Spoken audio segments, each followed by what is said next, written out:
74,000 years ago, the Toba supervolcano erupted in present-day Indonesia, plunging the planet into a sudden, deep volcanic winter. It was exactly the kind of natural cataclysm that usually ends a species. But early humans adapted, migrated, and pushed through the ash. We survived because our resilience outmatched the Earth's natural hazards. Human technological activity now generates the vast majority of existential risk facing our species. The philosopher Toby Ord calls this specific era in history the precipice. It is a period defined by a dangerous asymmetry. Over the last century, our technological capacity to manipulate the physical world has grown exponentially, while our collective wisdom, our ability to safely manage that power, has stagnated. Looking at this text from Ord's research, you can see the quantitative reality of the precipice.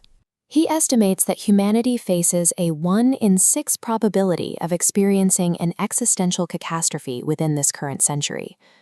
For the first time in the 4.5 billion-year history of Earth, the greatest threat to a globally dominant species is its own unmanaged capacity for creation. To understand how a species with so much control could fail, researchers categorize existential risks into specific modes of failure. The first is the bang, a sudden, terminal disaster that eradicates humanity in a very short time frame. The baseline for a bang scenario was established in 1945 with the Trinity test. The sheer scale and speed of 20th century nuclear weapons proved that we could theoretically flatten global infrastructure in an afternoon. The mechanics of a sudden end have evolved well beyond nuclear winter. Modern risk models prioritize engineered pathogens that can spread invisibly before symptoms show, and the rapid deployment of unaligned artificial general intelligence. Risk models focus on the weaponization of highly autonomous systems by human actors, using AI to design bioweapons or cripple critical infrastructure. In a bang scenario, the complexity of the modern world is instantly reduced to dust. Decades of engineering, agriculture, and digital infrastructure become airborne ash in a matter of weeks. A bang scenario terminates the human story immediately. It provides no window for our species to adapt and leaves no survivors to learn from the collapse. The second mechanism of extinction is known as the crunch. In this scenario, the global population plummets and civilization permanently collapses, even though the species doesn't go extinct right away. This chart graphs Derek Parfit's collapse scenario, where global conflict wipes out 99% of the population. Phase 1 leaves a traumatized fraction of humanity. Phase 2 shows permanent civilization collapse, triggering a recovery trap because we've exhausted the accessible resources needed to rebuild. To reach remaining fossil fuels today requires massive deep-sea rigs, tools a post-collapse society wouldn't possess. We've exhausted the surface-level energy sources that once allowed primitive societies to work their way back to technological complexity. Surviving a crunch leaves the remaining population trapped in an endgame pathway.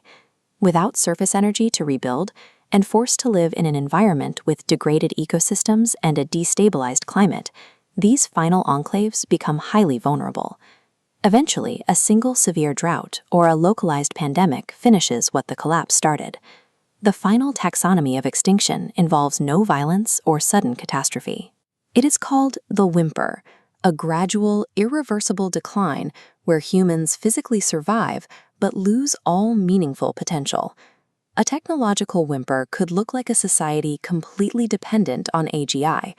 Humanity survives, but we become passive passengers in our own civilization, relying entirely on autonomous systems to make every vital decision. An ecological whimper takes a different form. It is humanity living its final chapters in a severely degraded environment, where the stable hydrological cycles and growing conditions of the Holocene no longer exist. Everything we built slowly succumbs to relentless biological breakdown. Concrete cracks, steel bridges rust into rivers, and the remnants of human engineering simply weather away. In a whimper scenario, the biological organism of Homo sapiens might persist, but the defining essence of human agency and civilization goes extinct. To grasp the finality of these scenarios, we have to look at deep time, where planetary mechanics operate over millions of years.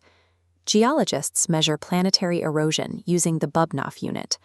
One Bubnoff unit represents the erosion of exactly 1 millimeter of material over the course of 1,000 years.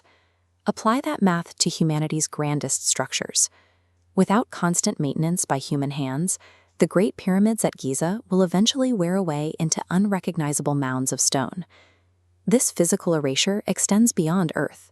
Even Neil Armstrong's footprints at Tranquility Base will eventually be obliterated by space weathering and microscopic meteorites striking the lunar surface.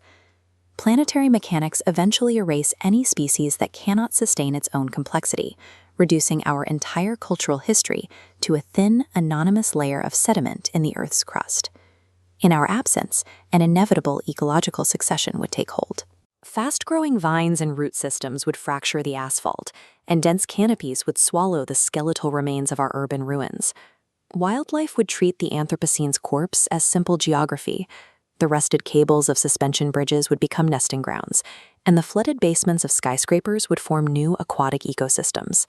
Without human hunting and habitat destruction, the 66-million-year-old biological relationship between animal diet and body mass would slowly begin to reset and heal. But that future is not written yet. Humanity holds a dual distinction. We are the first species with the power to engineer our own extinction, and the first with the foresight to actively prevent it. Navigating the precipice requires deliberate action. We have to match our technological power with commensurate wisdom. If we do, we can remain the authors of the future, rather than a forgotten layer of geological sediment.